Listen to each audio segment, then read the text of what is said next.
Good evening, everybody.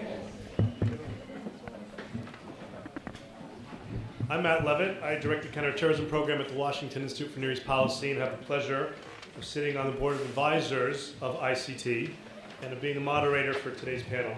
We have a tremendously distinguished panel. Dr. Eitan Azani, the Deputy Executive Director here at the Institute for Counterterrorism. We have Naftali Granot, among other things, former Deputy Director of the Mossad. Brigadier General Reserve Yossi Kuperwasser, who also served in very senior positions in the Israeli intelligence community and various ministries. Major General Moskovitz, who also has been there and done that.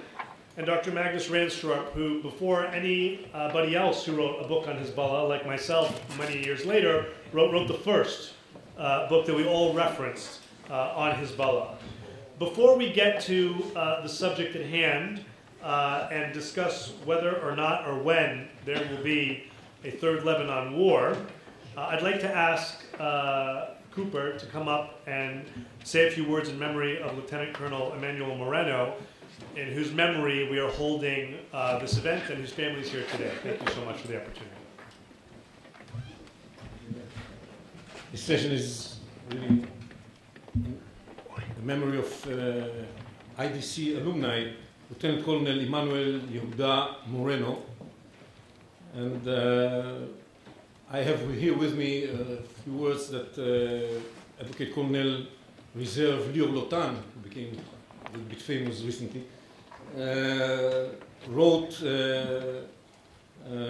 about Moreno, and because he was very important for him, and he felt that he wanted to say a few words about him.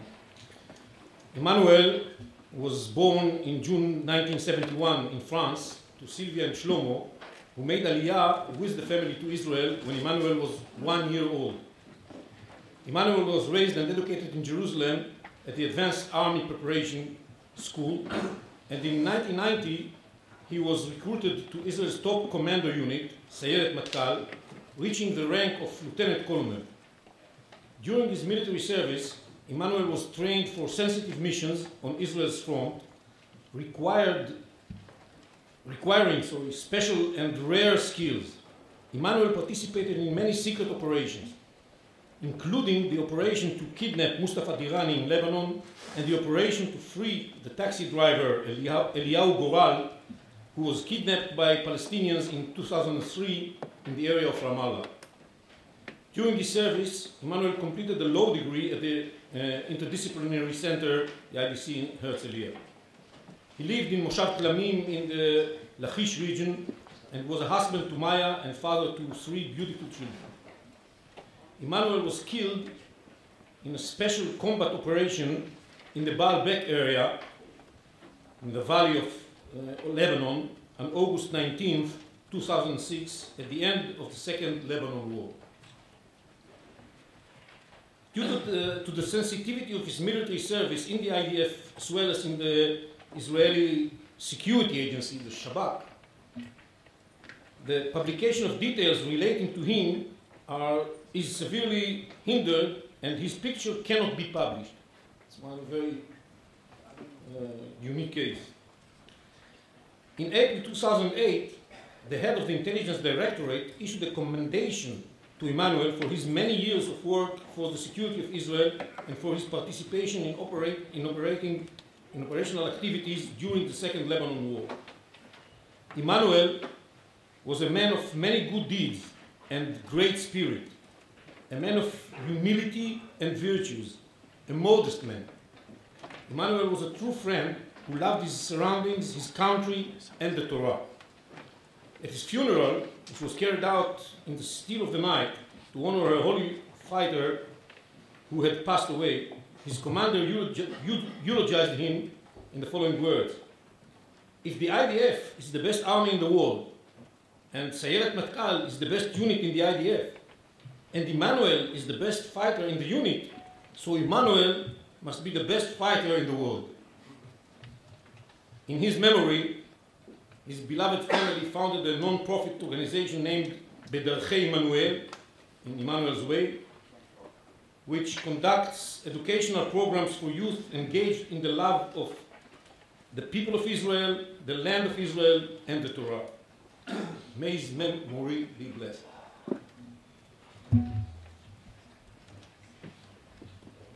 Yossi Koach, and thank you. So, gentlemen, I'd like to just throw out a softball general question, and then, Eitan, maybe we'll start with you, and we'll come on down this way. Each of you had asked to speak for no more than 5 minutes, so we can get some ideas out there. I'll pose a couple more questions, and we'll open it up to the audience for some conversation. My only instruction is to guide you and to end you in an hour. So let me pose it to you this way.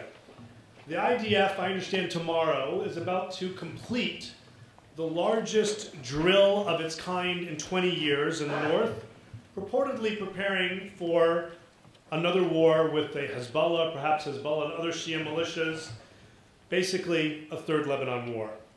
And while Hezbollah is certainly distracted right now by its deployment in Syria, Iran and Hezbollah and their allies are in a far better position today, I would argue, than we were when many of us met here in Herzliya last year. So in the most basic sense, what do you think is the likelihood of a Third Lebanon War in the near future? Eitan? I want to take your place. Take my place.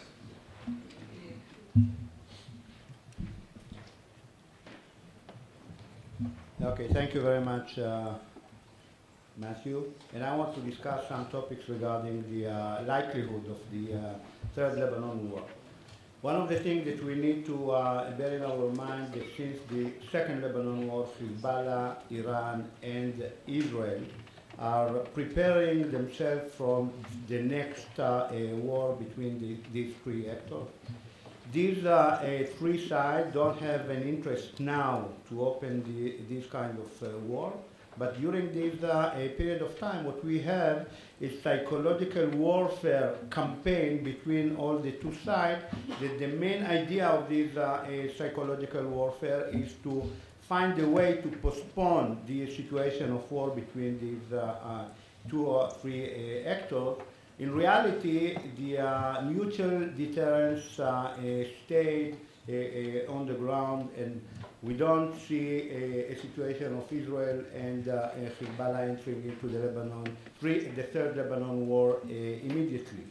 At the same time, we are in a situation in the Middle East, nobody knows what's going on, nobody knows what will be in the Middle East, so we can find ourselves in escalation that every side, that the two sides could not control this kind of escalation, and you can find ourselves in a war within a different and small, very small period of time. In these areas, in my view, there is activity in three different levels.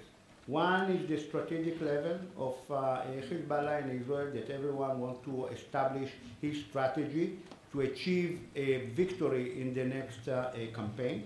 The second level, I said, this is the operational level, the two sides trying to materialize the strategy into things on the ground. This is one of the reasons that you can find out that the Israeli had these kind of exercises, and within the other side, Hezbollah doing the same thing.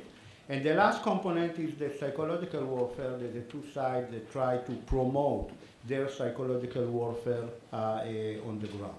In different zone of understanding the phenomenon, we can say that the situation of Hezbollah today, this organization is in the middle of evaluation process since the entrance into the Syria civil war.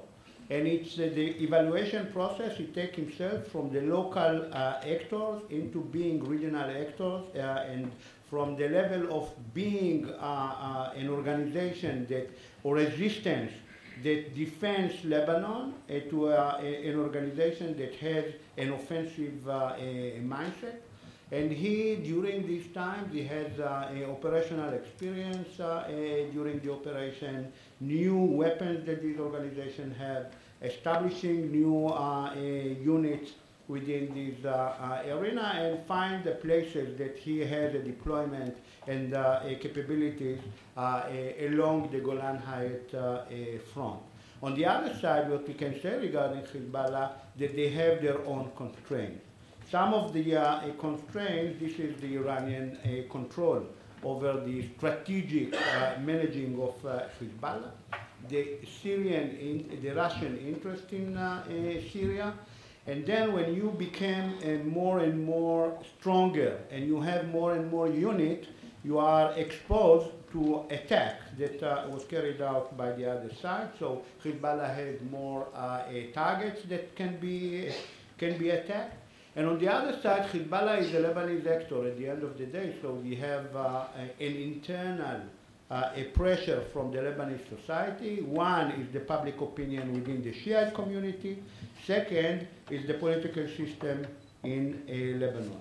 So what we can say that Hezbollah operated in 3 different levels of operation. Strategic level, that the strategic goal of this organization is not only to avoid victory from Israel, is to be able to show the victory pictures of Hezbollah organization like they did in the Second Lebanon War. The way to materialize it is to have boots on the ground on the Galilee, so they are promoting their ability to be in this position and to cause a lot of problems and collapse within the Israeli daily operation inside cities and inside other places. In the operational level, what we can say that Hezbollah prepared his units to be able to take part in this kind of the Third Lebanon War with more capabilities that they have in the Second Lebanon War, and they operated and promoted these capabilities inside Lebanon, outside Lebanon, abroad, and in the other places in the Middle East. All of this, the organization carried out his operation with the support of psychological warfare. And I stop here and give the stage to my colleagues.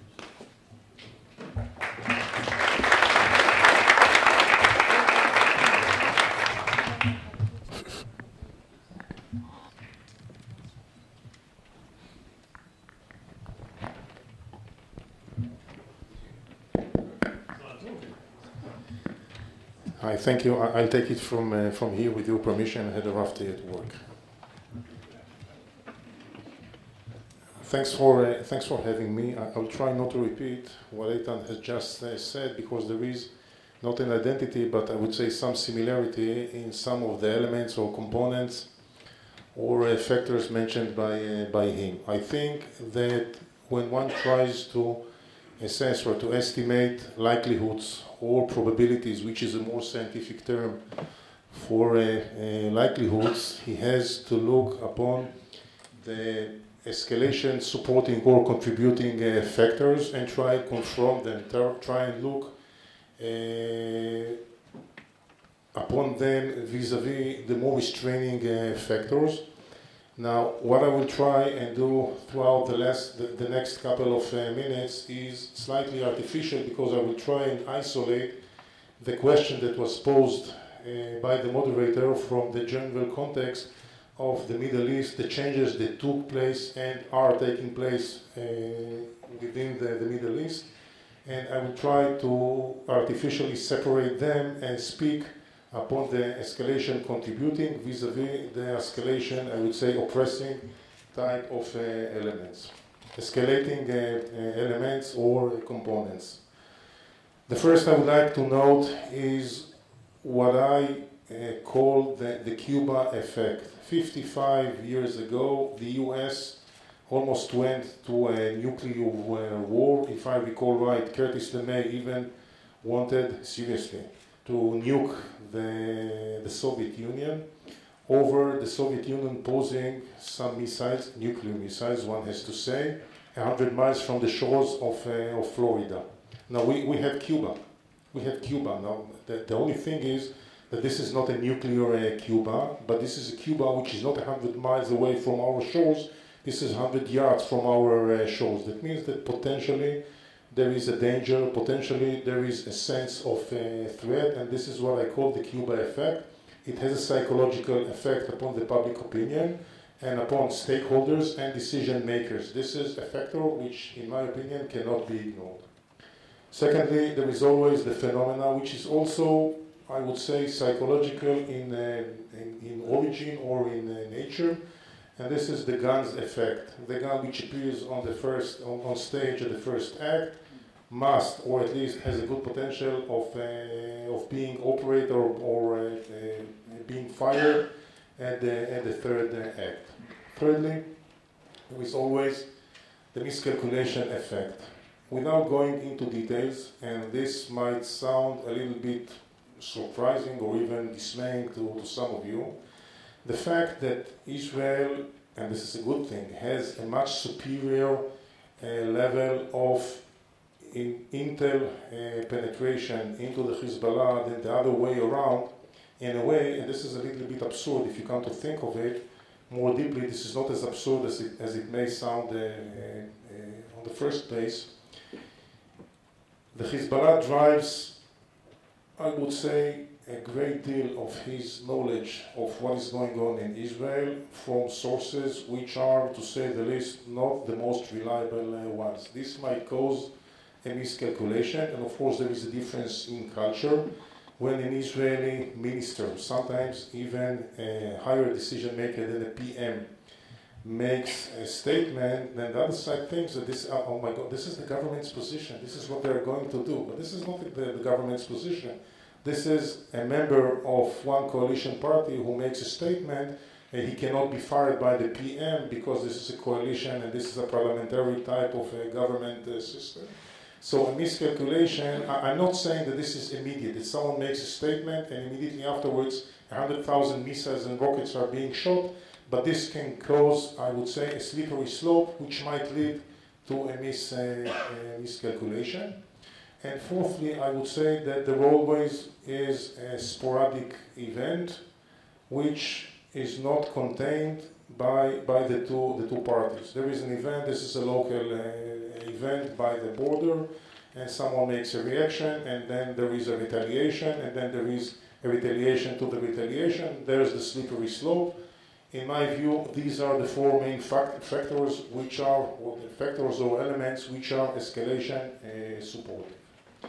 On the other hand, I think that there is a strategic, this might not resonate so well to an Israeli ear, but I think, and this is my professional belief, that there is a strategic balance between the state of Israel and between the Hezbollah. That doesn't mean that if we go force on force, full force on force, look, the Hezbollah have no air force, and they have some UAVs, and yes, they have acquired some platforms and some competencies all throughout the fighting they had in Lebanon throughout the last 4 or 5 years. But if we go full force on force, that doesn't mean that there is a strategic balance, but there is a difference between a strategic balance and a strategic deterrence. What I meant to say is that there is a strategic bilateral deterrence. Tell you the truth, I'm a civilian now. I have retired a year and a half ago, so I'm more liberated to say whatever I think without the limitations of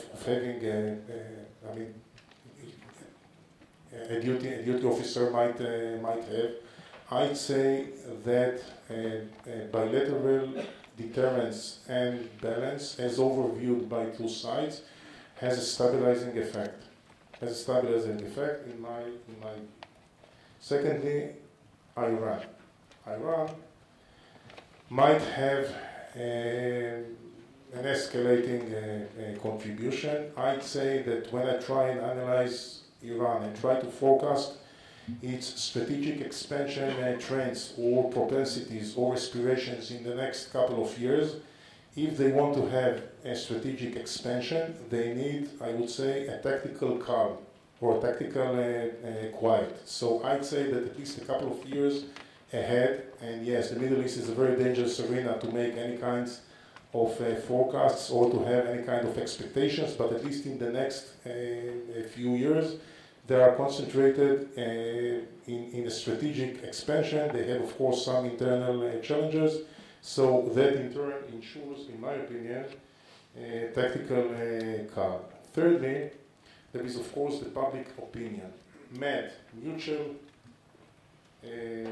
mutual assured destruction is a term which is driven out of the nuclear strategy terminology. I'd say that when you look upon the capabilities and upon the development of operational and tactical capabilities, IDF vis-a-vis Hezbollah, both sides, this has to be said candidly and objectively, has advanced a lot and have improved their capabilities in the last 11 years. And they have reached a situation in which the fact that one side's decision makers might think that they will pull their opponent's two eyes will not decrease the pain that the pulling of one of their eyes will cause to them. Now, this is not exactly a mutually assured destruction, but this is a capability of inflicting upon your enemy a price which will make the cost-to-benefit ratio of waging a deliberate campaign to be very, very unlucrative. All in all, as a summary, I'd like to say that at least in my personal opinion, when I weigh the escalation supportive elements vis-a-vis those who are restraining, as far as it is very dangerous to make any kind of forecast in such a volatile area like the Middle East, my personal belief is the third Lebanese war is not coming, at least a couple of years ahead, and of course I might be totally wrong. Thank you.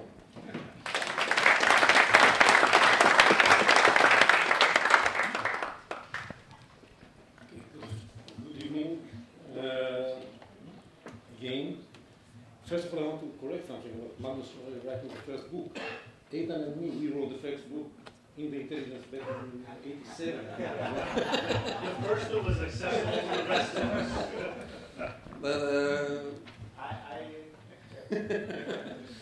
But coming back to the issue of whether it's going to be war, there's no way to answer this question because definitely Israel is not going to launch war against Hezbollah. Israel doesn't have any interest in that, and the stability issue that was analyzed here, Israel is interested in stability, so it has no interest in shaking the boat. The question of whether Hezbollah is going to launch a war depends, first and foremost, on the question to what is it going to serve from a Hezbollah point of view? What benefit are they expecting from a war? We know that in 2006 they saw, in retrospect, that maybe it was a mistake. So they have to analyze it. I put aside the issue of unintended escalation that I give anyhow a very low probability, because on both sides there are enough elements that can prevent something like that from happening. But yes, there is some probability, there's some low probability. Putting that aside, if I analyze what the Iranians, and we have to speak about the Iranians here in this analysis, if we try to find out whether it's in the interest of Hezbollah to launch a war, Iran, in my mind, is now focused on two big endeavors.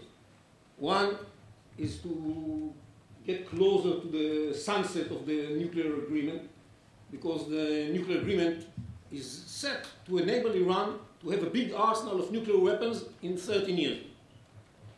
So this is more important than anything else. And that's why they keep the words of the agreement. This is an excellent agreement from their point of view. Why threaten this agreement? And, they don't need unnecessary noises that would cause trouble. And secondly, they are in the business of gaining more hegemony in the Middle East, especially in building this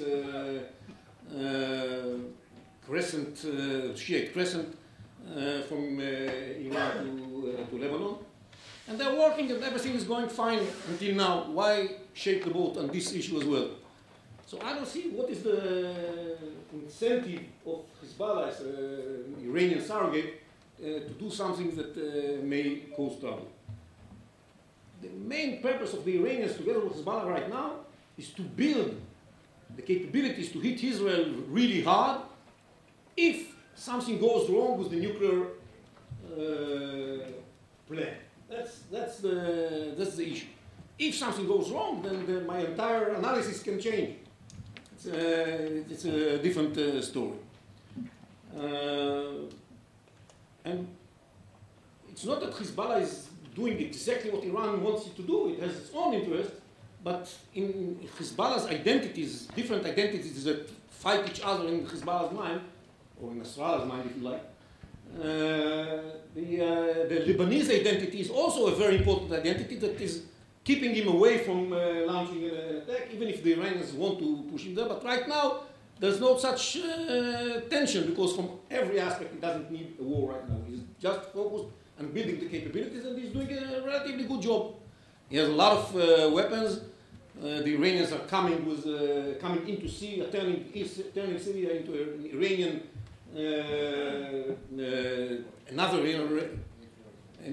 more than influence, it's another Iran. Protectorate, that's a better word. They are bringing in not only factories to produce weapons, but also units. And not all of them are Iranian, some of them are other Shiites. But this is an army that is getting its orders from Iran. And so it's, the process is going in the right direction. And that even from that point of view, he doesn't have this problem. He's building his capabilities. And as he said, in the next war, we shall not be alone. There are going to be other Shiite forces who are going to fight on our side.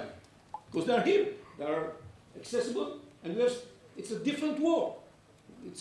Stop thinking about war with Lebanon. Think about war with the Shiite crescent. And with Syria, because Syria is turning into an Iranian-controlled state. It's a different kind of war.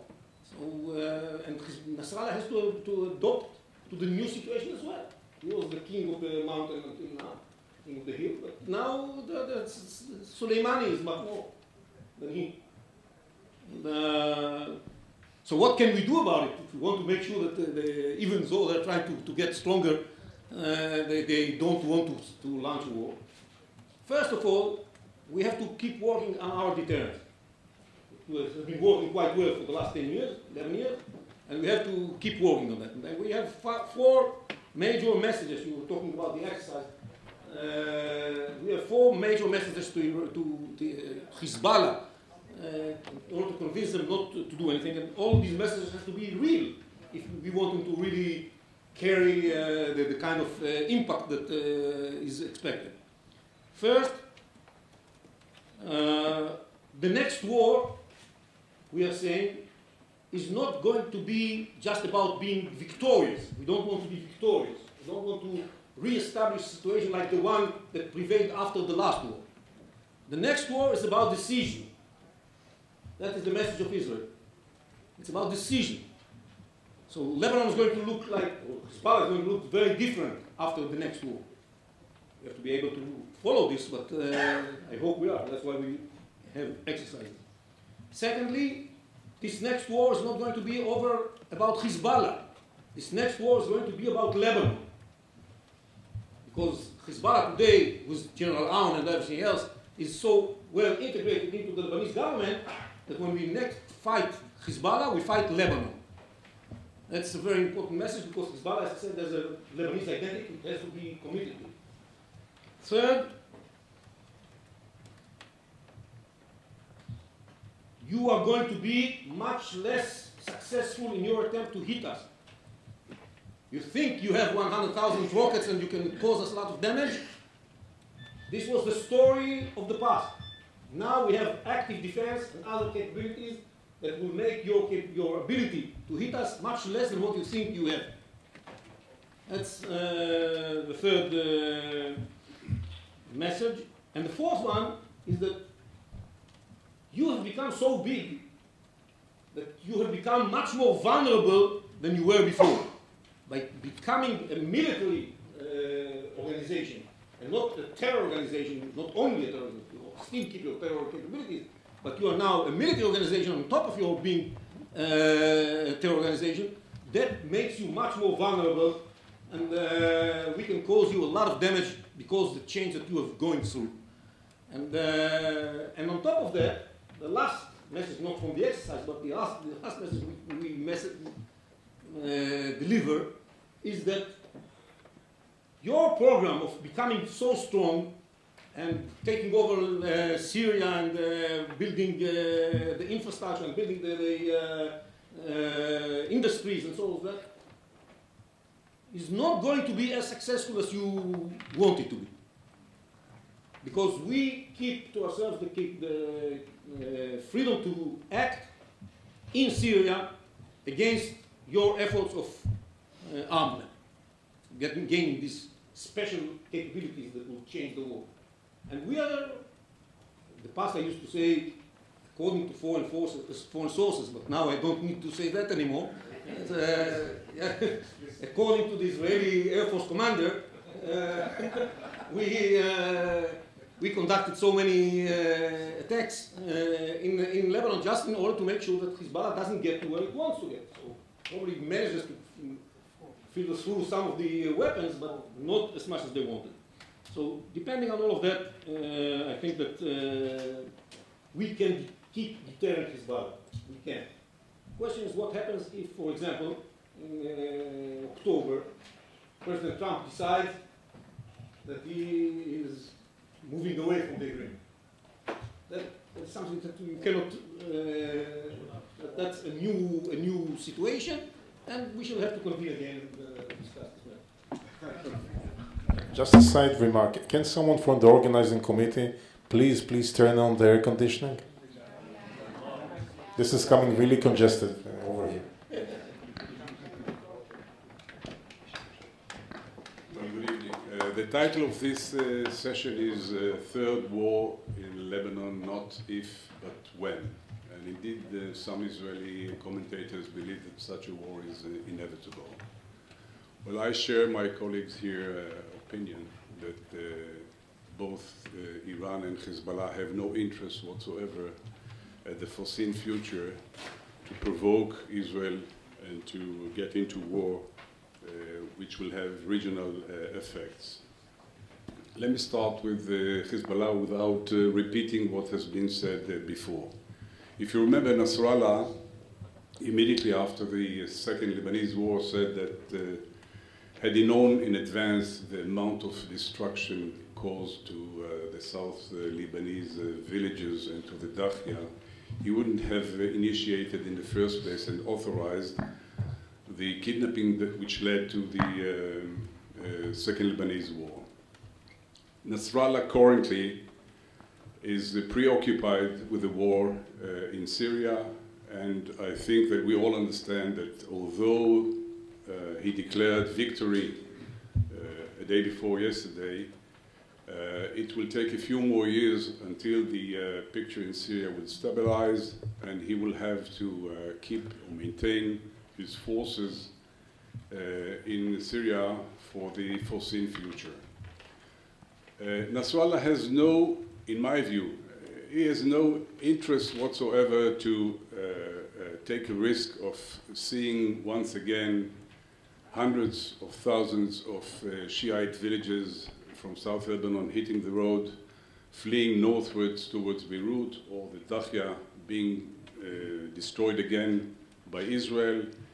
He understands, and I think maybe a bit different from you, that he is following very carefully what's happening in Israel, and he has a pretty good idea about Israel. They have a very big research group that is evaluating, reading every word that is being said in Israel. So I don't think that he has an interest to endanger his political achievements in Lebanon. He's been controlling the political picture over the last few years. He is not free to use even the missile arsenal, the long-range and the medium-range missile. And if you remember, the Iranians were quite cross with him after the Second Lebanese War, because they invested hundreds of millions of dollars in order to build this arsenal, and it was meant to be a deterrent tool against a possible Israeli attack of nuclear sites in Iran itself. And it took 24 hours, and most of these missiles were destroyed. The Iranian wouldn't like to be in the same situation again.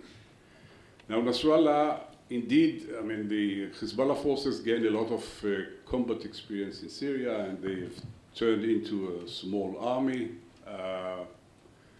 But let's remember that they've lost hundreds upon hundreds of fighters during the war. And Nasrallah understands, in my view, very well that hostilities in Syria might spill very soon to Lebanon within a matter of a few days, and that Hezbollah cannot fight Israel on two fronts. So from all these considerations, I think that Nasrallah will remain focused on the main target, which is dictated by Iran, to stabilize the situation in Syria, and will maintain his forces there, and he has no interest whatsoever to get into a quarrel with Israel currently. The same applies for Iran. Iran is now part of the winning camp in the civil war in Syria. It's in the midst of the process of paving a land corridor stretching all the way from Iran through Iraq, Syria, down to Lebanon, and hopefully from their point of view also to a port in Syria. They are in quarrel with the Arab-Muslim Sunnite world, as we can see in the war in Yemen. I think they will remain focused in building themselves as a regional power, and they've done pretty good, we must admit. They've done pretty good in recent years to become such a regional power. I don't think the Iranians fool themselves to think that they can create a war with Israel either in the Lebanese or in the Syrian front, because the Revolutionary Guard or the bunch of ISIL gangs and the other extreme Islamist groups, they know very well that since they don't have air defense, they will be hit very badly by Israeli Air Force immediately. And it's one thing to fight those groups, but it is a completely different story to fight the mighty Israeli army. And Iran wouldn't risk its achievements in Syria at present in order to take such an adventure. So in order to sum it up, I would say that although we must be prepared for a miscalculation, in our region miscalculation is a common thing, and the IDF indeed is preparing itself properly. But in my view, both Iran and Hezbollah have no interest whatsoever to intimidate Israel or start a war with Israel. And maybe we should calm things down and stop frightening the Israeli public.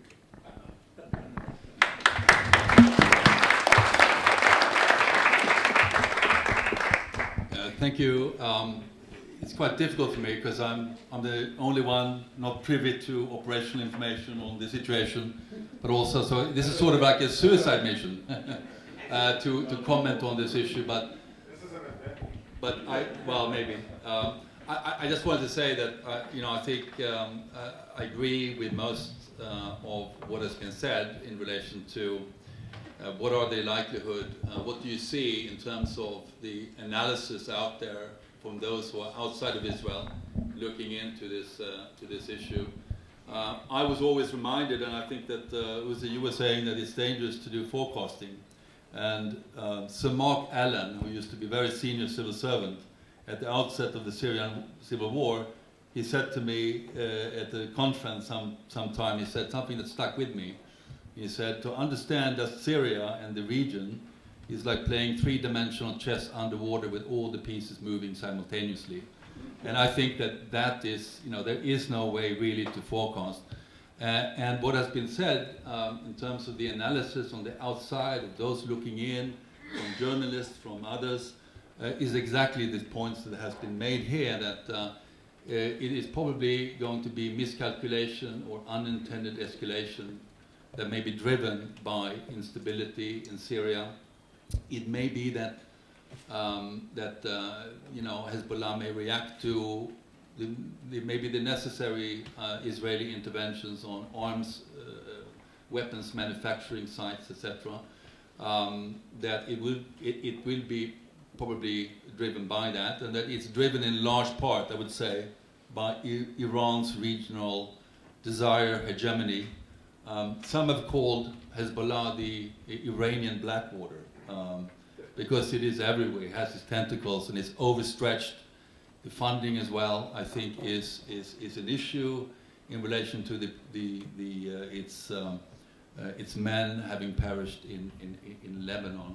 So, I mean, I think that the dilemma for Israel is, on the one hand, its strategic sort of deterrence, mutually assured destruction, and I guess the dilemma for Israel is to, yes, the dilemma is, you know, can you wait to strike, or should you not strike, depending on what kind of weaponry, game-changing weaponry, is being given. So much is being played out now in the psychological warfare arena. I don't believe that there is a desire on any side at the moment that they want to change the equation. It's been relatively quiet, and there's been a technological, you know, better defenses at the border, better systems that can intercept rockets. It's not there yet, but I think that is a huge issue.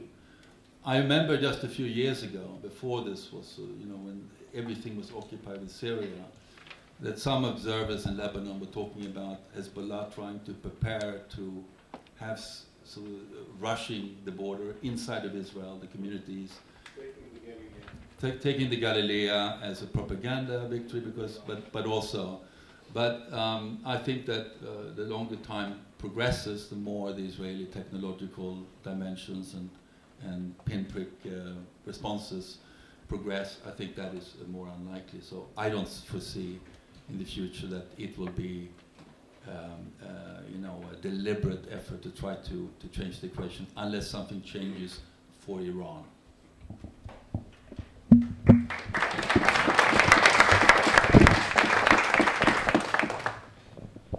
Well, thank you all very much. I guess I have to be the contrarian in the room, because everybody seems to think there's not going to be a war anytime soon. I see you, Eli. I know you're always a contrarian. If, in fact, Hezbollah is worried about Israeli capabilities improving, that may force them to decide to do something sooner, much as we worry that Hamas might feel that it has to do something if it loses all capabilities with tunnels. Israel has already demonstrated a willingness and ability to hit Hezbollah interests very hard in Syria, and we now understand, according to senior Israeli officials, that there's quite a bit of concern about a domestic, sophisticated rocket production capability that might be looming on the horizon in Lebanon proper. In the event that there is some type of conflict, as several of you have mentioned, I think that the title of our panel might be off a little bit. The Third Lebanon War would not only be in Lebanon, it would be along the entirety of that corner border across the Golan, and it would not only be with Hezbollah. And so there are multiple factors at play, and I think the one issue that caused me the most pause is that while it's entirely true, deterrence, I believe, was reestablished after the 2006 war, a deterrence that I believe, obviously, Israel had lost beforehand. The argument that Hezbollah knows how much damage would come, and they recognized what a mistake they had made before, and therefore they won't attack again, there's truth to it, but it's flawed in that if you take that all the way, then perhaps Hezbollah is never going to attack, and that's not who they are. Hezbollah has to demonstrate its resistance credentials. They are the Mukawama. They are the resistance. So my question for you is, are there no situations beyond the miscalculation, beyond the October surprise of a Trump decision on the Iran deal? Is there no target that Israel might feel it had to hit in Lebanon that could make this something that could be more near term? A, and B, I didn't hear anybody really address what I hear from some Lebanese people. I don't speak to Hezbollah, but I speak to plenty of Lebanese who tell me that they feel a real fear among Hezbollah leaders that Israel could take advantage of their distraction in Syria to want to solve the Hezbollah rocket problem once and for all. And the entirety of our panel may say, as several did, Israel has no such interest. But I wonder if Hezbollah sees it that way. Why don't we try and answer any aspect of that real quick, and then I'd like to open it up to everybody for some questions and answers. So let's go in reverse order this time. Magnus? I mean, I think it's interesting. There's a lot of psychological warfare. I turned just yesterday or the day before, and there is now a discussion in the public domain that if there is a war, Israel may occupy South Lebanon in order to very quickly negotiate security conditions and so on. So I think, I think that there's a real danger, and I think it also depends on. I don't think Hezbollah will act without Iranian approval. I'm pretty sure about that. But the question is, that will move the levers. But at the same time, we're seeing continuous Israeli strikes in different sites on weapons factories and game-changing weapons, etc.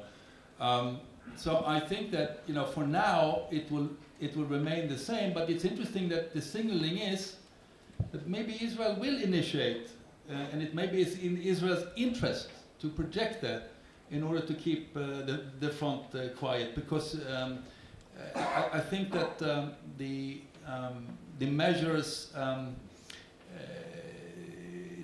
I think there may be a perception that Israel may want to start something in order to solve the issue, at least in the short term. Whether that's right or not, but that is the projected image. And I think it's interesting that there may be a discourse among politicians, but there is also discourse, different discourse among security professionals and military as to what should one do in relation to an escalation and a war. Well, from a military point of view, there is a lot of logic for Israel to strike first.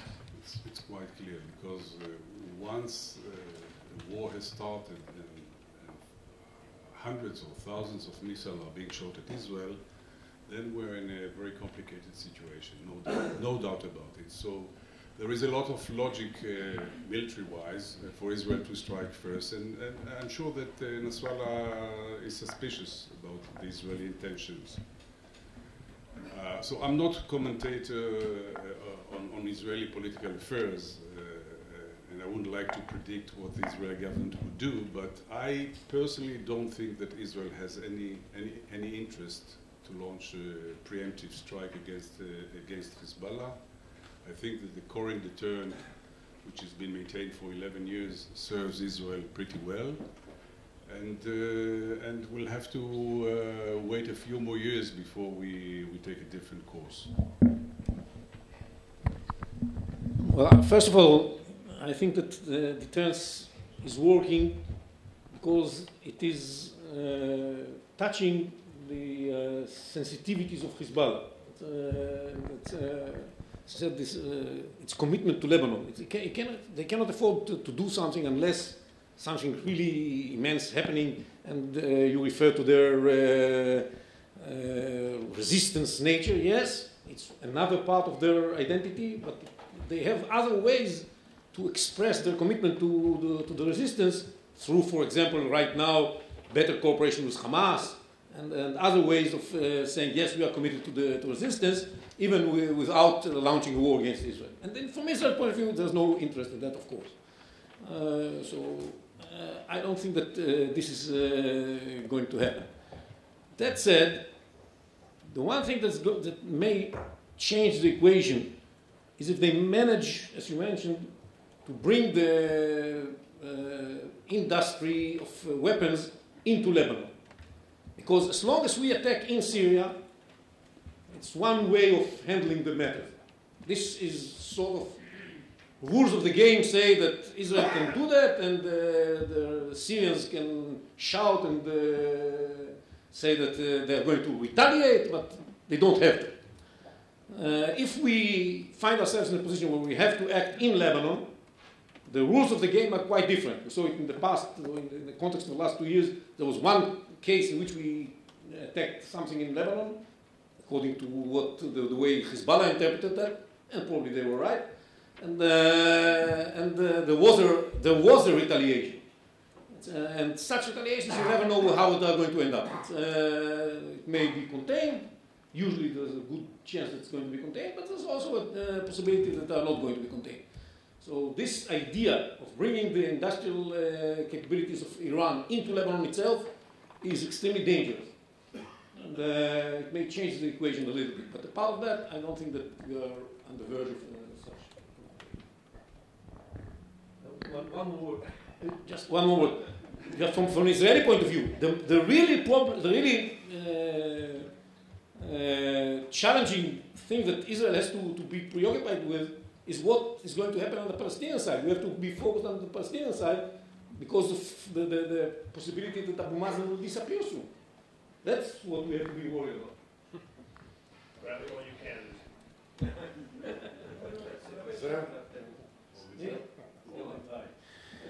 I think two questions have to be raised and discussed in that context. The first of which is what, in Israeli eyes, would be considered to be dangerous enough or attractive enough. These are two sides of the same coin. So Israel would infringe deliberately the unwritten rules of the game and attack within the terrestrial borders of Lebanon. This is the first question, first dilemma.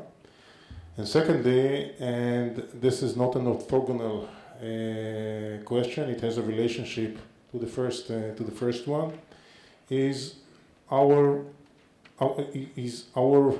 current policy of attacks, of air raids, astute enough, clever enough.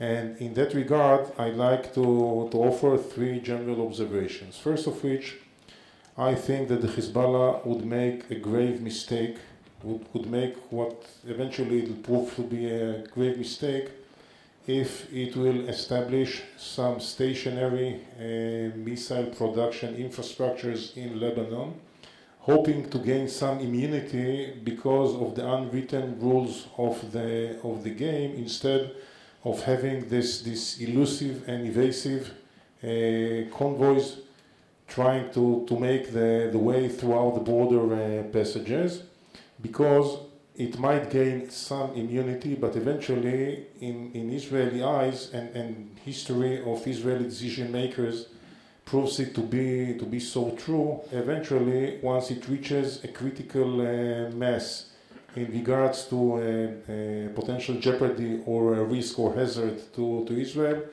the immunity will not be an eternal one. Secondly, when one has to think about the cleverness of our current policy, which is, I would say, quite a long-lasting policy. I mean, the air raids, according to Major General, almost retired Amir Eshel, had begun 5.5 years ago. I'd like to say, and this is of course my personal opinion, that the basin of Lebanon, or the missile basin of Lebanon, is full. Any three-digit number ranging from 100,000 missiles, rockets, and whatever to 130, maybe 140, is a good figure. So what's the use?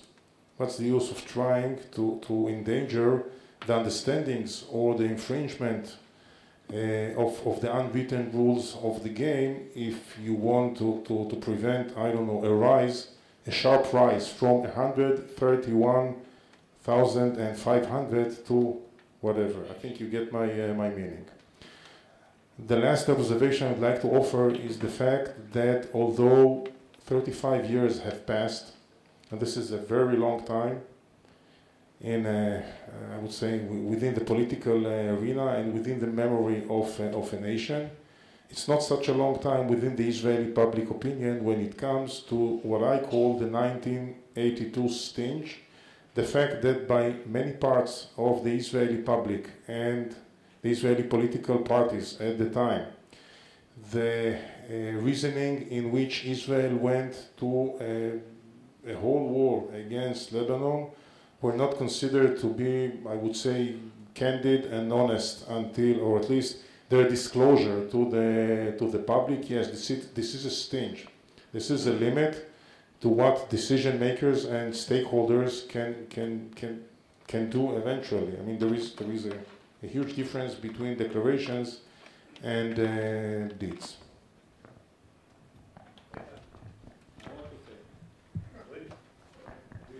Okay, we are sitting here and discussing a manageable situation.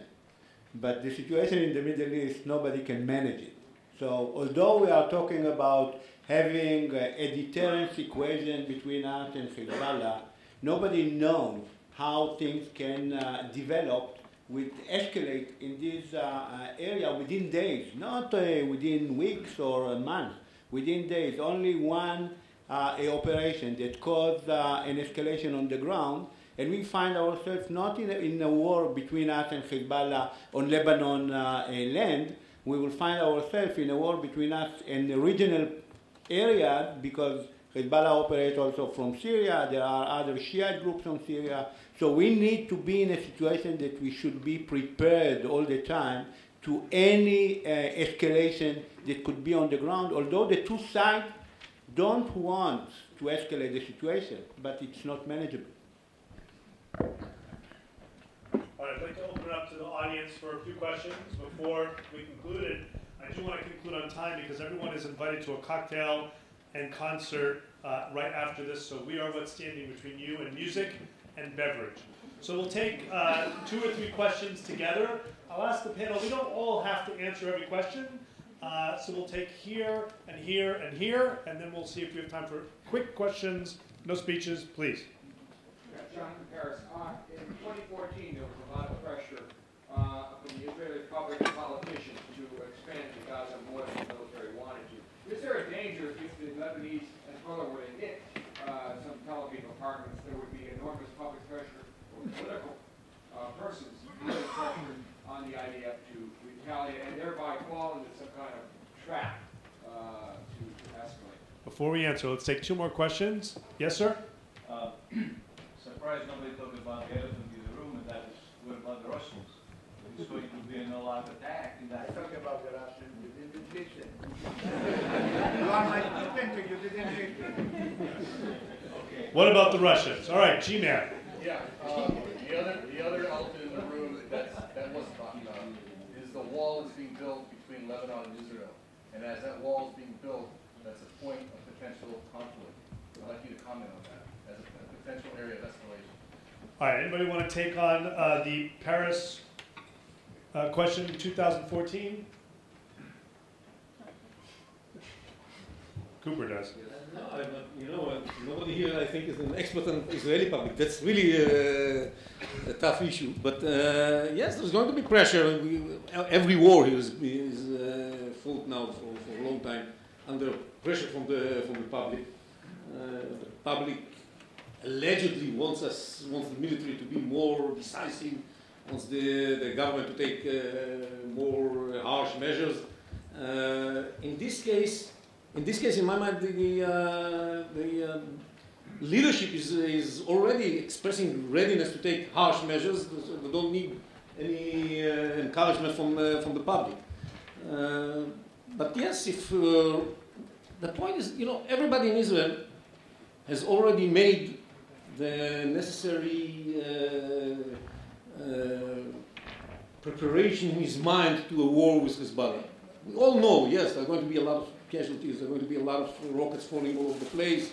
They have 100,000 rockets. It's going to be a very tough war. Everybody has the impression that the government is doing what needs to be done, but this is not going to be necessarily enough in order to prevent this from the damage from taking place. So this preparation of the consciousness preparation is extremely important because in my mind it may mitigate this pressure that you were talking about once a war arrives. Uzi, quickly. Well, one should remember that the general public opinion thought about the outcome of the 2014 operation vis-a-vis Gaza, one of the 3 that took place during the last 7 or 8 years. There was a feeling within the general public of sourness. It was interpreted like a kind of a draw between the Golden State Warriors and the Israeli basketball team, who played very, very badly all throughout the last 2 weeks. So there was a sense of sourness, and when you look upon the Israeli public opinion's history, there is always a sense and this is common, I believe, to most, if not all of the world's nations. There is always a sense of enthusiasm once war breaks. Once funerals begin,